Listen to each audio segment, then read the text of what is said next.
Yakında İstanbul'da Türkmenlerin sesini duy ey Türkiye diyeni bir proteste miting geçecek oldu inşallah. Hemmenizi çağırıyız. Hemme kişinin haberi var. Sizlerin haberiniz olsun. Yakında inşallah aydın kalıyız. Birlikte hareket edelim vatandaşlar.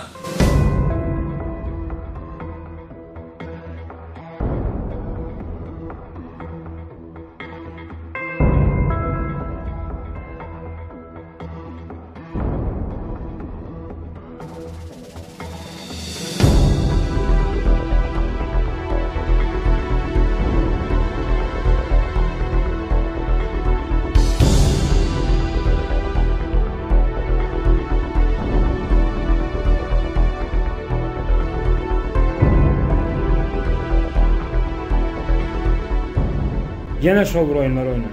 Yine şov bir oyunlar oynayın. Resim